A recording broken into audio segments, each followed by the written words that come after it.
Anna, you got a good title for us? I think I do, actually. Okay.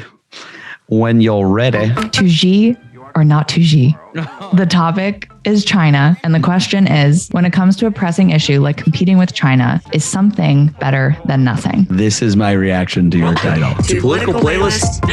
All right. Are we ready, guys? Happy hour. Happy hour. You fucked that up so bad. Hey, everybody, and welcome to Political Playlist Happy Hour. I'm Michael Kristoff. I'm Anna Muskie-Goldwyn. And I'm Anthony. Barkett. And he doesn't have a last name, but I can tell you that Anna just nailed her title, as you heard in the intro. Cheers, everybody. What are we drinking right now?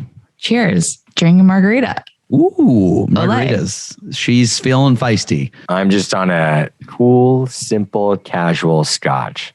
Well, it must have been a spreadsheet day for Anthony. So, Anna, What are you drinking? Oh, I just have a High West bourbon on the rocks. Wow. Wow, you guys are both very loungy. So, Anna, talk to me about your issue this week and what this question is that you're asking. It seems like a great one. Admittedly, I don't remember it. When it comes to a pressing issue like competing with China, is something better than nothing? What we're talking about is the Competes Act, the America Competes Act, which just passed the House, and it is a $257 billion bill that is essentially engineered to help us compete with China. However, this is according to only Democrats and one Republican, if you can guess who he is. Oh, wow. Let me guess. Hold on. You said he. I said he. Oh. Think about the one Republican who would vote with Democrats. Adam Jim Kinzinger. Jordan.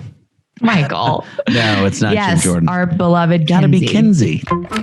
So the Competes Act, what Democrats say, who drafted it, is that it will boost American competitiveness with China in specifically semiconductor manufacturing, which is like chip manufacturing. Yeah. It will improve supply chains, and it also puts a ton of money. Actually, most of the money goes towards research and innovation, which is nice and broad. I mean, those are great talking points. Great Do we think it things, really right? does that? I don't know, because what Republicans say is that it has too much weight on other priorities, specifically in the climate change and clean energy business, and that there is not enough direct punishment in the bill, if you will, towards China in combating all the bad things that the communists are doing. Specifically, the Republican who I chose to kind of pull out of the mix here against it is Jim Banks, because he is he's a Republican from Indiana. He is in the very powerful position of being the head of the Republican Study Committee, which is a group of, I think, about 160 Republicans, more conservative Republicans. The largest Republican caucus in the House. Wow. The interesting thing is that a year ago, the Senate passed a bipartisan bill to address competition with China that was $200 billion, and it had all Democrats plus 18 Republicans in support.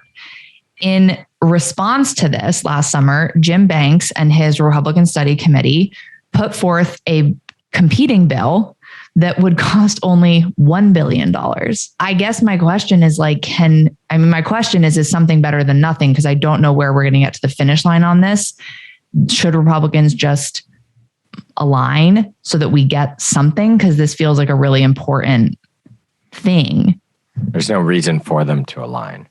But I'm Other actually than the good of our manufacturing. not when an election's coming up, but I'm honestly pretty surprised, because most of these Republicans, if there's one of the main issues that they're talking about, it is China. Yeah. Right. I haven't read very in depth into this bill, but on the environmental energy side, 90% of the world's solar panels are made in China. Right. I mean, I will say that in one of Jim Banks's quotes, he was in his statement about this. He was like, "There's funding in this for study on coral reefs," which I feel like is something that Republicans always bring up, is they're going to study marine life, or something like that, because it's the most out there sort of environmental. And while that might be like a random line item, it's probably a drop in the bucket on this, funding tabulation. But it garners people's emotions, I think. Right. And my reading of this is that a lot of the opposition is directed towards certain climate measures in here.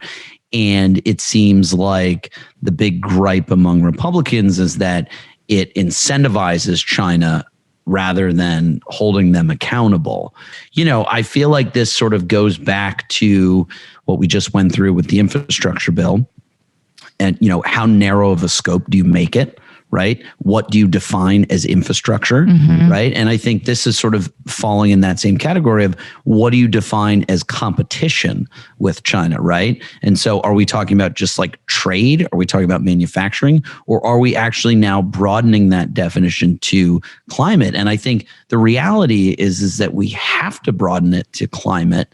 It's like election security, border security, all of these things everyone should agree on. We should want them for our country. And especially with something like this, hey, yeah, we should be making sure that we can make these goods in America and we don't have to rely on other countries. And I think that's one thing we've noticed during COVID is what's happened.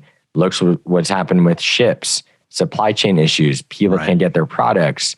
It's costing so much more money, time, delays, right? So we should want to do this.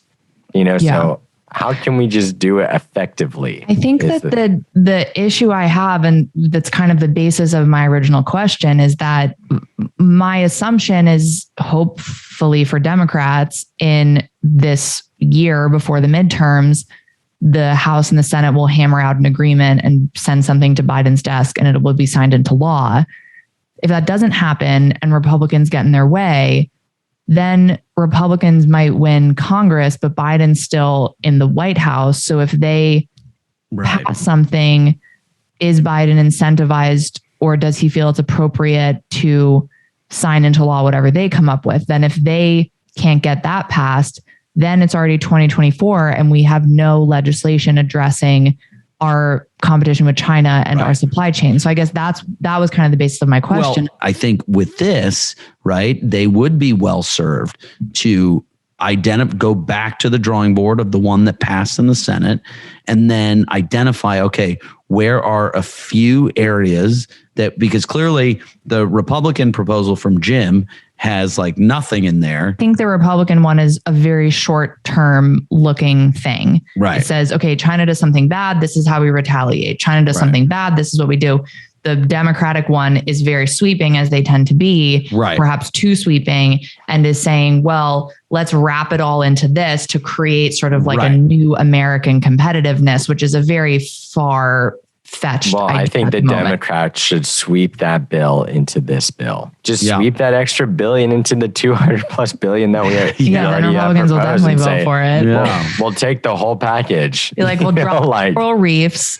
We'll bring in your sanctions. And then it'll pass. I don't know. I think that everybody would be well served to identify, okay, let's work from the one that passed the Senate. And then, in this case of Democrats trying to get more in there rather than trying to jam it with, everything in the kitchen sink. Let's pick like 2 or 3 things that you could probably get enough Republican support on. And then everybody takes this back to their district as a win and saying, hey, look, we're competing with China. And the Republicans, the political strategy, I think for them is that if they go along with this, if everyone can take this back as a win to their district leading up to the 2022, there's no incentive to not do that, I think. What was going through my head actually was how moderate senators have so much power and how conservative or farther right House members have so much power. The moderate House members don't play into this discussion at all, even though there's several of them who have made China, like Anthony Gonzalez talks about China endlessly. He's not in the news about this, right? But Jim Banks and his more far right Republican Study Committee are the headline of the House. The reason I wanted to talk about this is that it's fucking important. Like this is so important. And I wanted to give a shout out to one of the politicians on our platform, Haley Stevens from Michigan, because she is, I would say, along with a couple others, one of the politicians who is like so squarely focused on an issue that matters to her district, which is manufacturing. She talks about it all the time. And she also has the best Michigan accent of anyone that I've ever heard.